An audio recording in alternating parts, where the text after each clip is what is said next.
ও দাদা, আমার স্কুটিটাতে মোবিলটা পাল্টে দিন তো। হ্যাঁ, মোবিলটার দাম কত নিচ্ছ? হ্যাঁ, 370 টাকা। আচ্ছা আচ্ছা, ঠিক আছে, কোনো সমস্যা নেই, তুমি মোবিলটা পাল্টে দাও। ব্যাস, এখানেই কাজ শেষ? না বন্ধুরা, তোমরা কিন্তু মারাত্মক ভুল করছো। এই যে আমার হাতে দেখতে পাচ্ছ, এটা কিন্তু গিয়ারের অয়েল। এর পিছনের সাইডে একটা চেম্বার আছে, গিয়ার বক্স। তার ভিতরেই কিন্তু এই অয়েলটা থাকে। এটা কিন্তু পাল্টাতেই হবে একদম 100%। আর আমি এটা শিওর যে কোনো গ্যারেজেই তোমাদেরকে এটা পাল্টানোর কথা বলে না। তো তোমরা এটা অবশ্যই পাল্টে ফেলবে। এই যে নাট বোল্টটা দেখতে পাচ্ছ, এখানে দুটো নাট বোল্ট আছে 12 নম্বরের। এর ভিতরেই কিন্তু এই গিয়ারের অয়েলটা থাকে। তো চলো, এখন গিয়ারের অয়েলটা কিভাবে আমরা বাইরে বের করব আর কিভাবে ঢালবো সেটা তোমাদেরকে দেখিয়ে দিই। এখানে একটা 12 নম্বর গুটি আর হ্যান্ডেল আমি নিয়ে চলে এসেছি। তো 12 নম্বরের রিং রেস হলেও চলবে। তো তোমাদেরকে বলে দিই, ম্যাক্সিমাম স্কুটিতে 12 নম্বরের নাট বোল্টই কিন্তু দেওয়া থাকে। এখানে নাট বোল্টটা তোমরা খেয়াল করে দেখো, খোলার সাথে সাথেই একটা অয়েল বেরিয়ে আসছে। এই অয়েলটা কিন্তু খুব বেশি পরিমাণে নেই এর ভিতরে। এর পরিমাণটা হলো 120 ml। কিন্তু এখানে সেই পরিমাণে অয়েলটা কিন্তু বাইরে বেরিয়ে আসছে না। কেন? এটার কারণ হলো এই অয়েলটা কিন্তু টাইম মেনটেন করে হয়তো যে দাদার স্কুটিটা সেই দাদা পাল্টায়নি, সেই জন্য এখানে অয়েলটার পরিমাণ অনেকটা কমে গিয়েছে। তো বন্ধুরা, আমি এখানে যে অয়েলটা বাদ দেওয়ার জন্য একটা কন্টেনার বানিয়েছি। তো অবশ্যই তোমরা কমেন্ট করে জানাবে এই কন্টেনারটা কেমন হয়েছে। এটা কিন্তু একটা মোবিলের কৌটো। তো যাই হোক, এটা আমি কেটে কুটে একটা মোবিল ডালার পাত্র বানিয়েই ফেলেছি। এখন তোমরা অনেকেই প্রশ্ন করতেই পারো যে আমরাও তো স্কুটিগুলো চালাই, কিন্তু এটা তো বাদ দেওয়া হয়নি, অনেক দিন হয়ে গিয়েছে, কিন্তু তো কোনো রকম সমস্যাই হয় না। তাদের উদ্দেশ্যেই আমি বলবো যে দাদা, এখন হয়তো সমস্যাটা হচ্ছে না, কিন্তু এটা তোমরা কন্টিনিউ বছরখান চালাতে থাকলে দেখবে ইঞ্জিনের সাউন্ডটা অনেকটাই খারাপ হয়ে যাবে। তো তোমরা একটু ফলো করে দেখবে, এটা 100% হবেই। এখানে স্কুটিটার ইঞ্জিন যেমন একটা পার্ট, পিছনে কিন্তু গিয়ার বক্সটাও আর একটা পার্ট, অর্থাৎ দুটো পার্ট। তো তোমরা নিজেরাই ভেবে দেখো, তোমরা ইঞ্জিনটাতে ইঞ্জিন অয়েলটা চেঞ্জ করে ফেলছো, অথচ গিয়ার বক্সের ভিতরের যে অয়েলটা ওটা চেঞ্জ করছো না, তাহলে সমস্যা কিন্তু হবেই।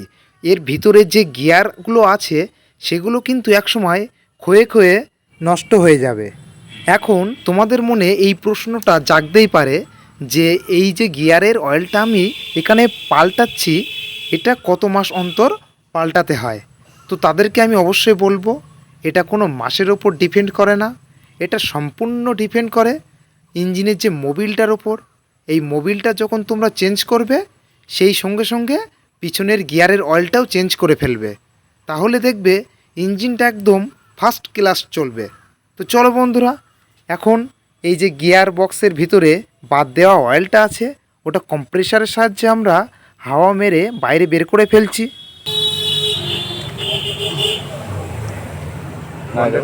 এখন প্রথমে আমরা যেই জায়গাটা দিয়ে এই যে গিয়ারের অয়েলটা বের করে ফেলেছিলাম, সেই নাটবোল্টটাই আমরা প্রথমে লাগিয়ে ফেলব। এখানে হাতে দেখতে পাচ্ছ একটা বন্ডের আঠা, ওটাও হালকা করে লাগিয়ে দেব, যাতে কোনোরূপভাবে গিয়ারের অয়েলটা লিকেজ না করে। তো বন্ধুরা, এই হাতে দেখতে পাচ্ছ 12 নম্বরের নাটবোল্টটা আছে। এখন চলো ওটা লাগিয়ে তারপরেই কিন্তু আমরা গিয়ারের অয়েলটা ঢালবো। আর তোমাদেরকে বলে রাখি, এই যে গিয়ারের অয়েলটা আমরা এখানে ব্যবহার করছি, এটা কিন্তু ক্যাস্ট্রল কোম্পানির। এখন বর্তমানে মার্কেটে নানান রকমের গিয়ারের অয়েল ছড়িয়ে গিয়েছে। তো তোমরা অবশ্যই ক্যাস্ট্রল কোম্পানির গিয়ারের অয়েলটাই ব্যবহার করবে। এটা কিন্তু খুব সুন্দর সার্ভিস দিচ্ছে, এর কোনো এখন ক্লেম নেই। আমার চ্যানেলে যদি নতুন কোনো ভিউয়ার্স এসে থাকো, তো অবশ্যই আমাকে একটু সাবস্ক্রাইবটা করে দিও আর পাশে থাকা বেল আইকনটা বাজিয়ে দিও। তাহলে কি হবে, নতুন নতুন ভিডিওগুলো সর্বপ্রথম তোমাদের মোবাইলে পৌঁছে যাবে। তো চলো বন্ধুরা, বেশি বকবক না করে এখন আমাদের কাজটা শুরু করি। এখানে মোবিল ড্রেন নাটটা লাগানো হয়ে গেল।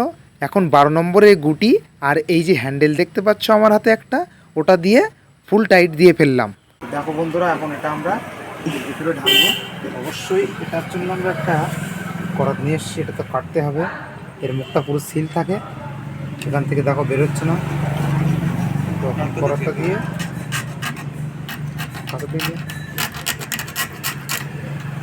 এটা আমরা কেটে ফেললাম। চলো এখন ঠিক এই জায়গাটা দিয়ে আমরা ড্রেন করেছি, এই মোবিলটা পড়লো এই যে গিয়ারের অয়েলটা, আর ওপর দিয়ে আমরা ঢালবো। এখানে ক্যাস্ট্রল কোম্পানি এই যে গিয়ারের অয়েলটার জন্য কত সুন্দর প্যাকেজটা করেছে দেখো। এই যে গিয়ারের অয়েলটা একদমই বাইরে পড়বে না, তার জন্য একটা ড্রপারের মতন মুখটা করে দিয়েছে, যাতে এক ফোঁটাও অয়েল বাইরে না পড়ে।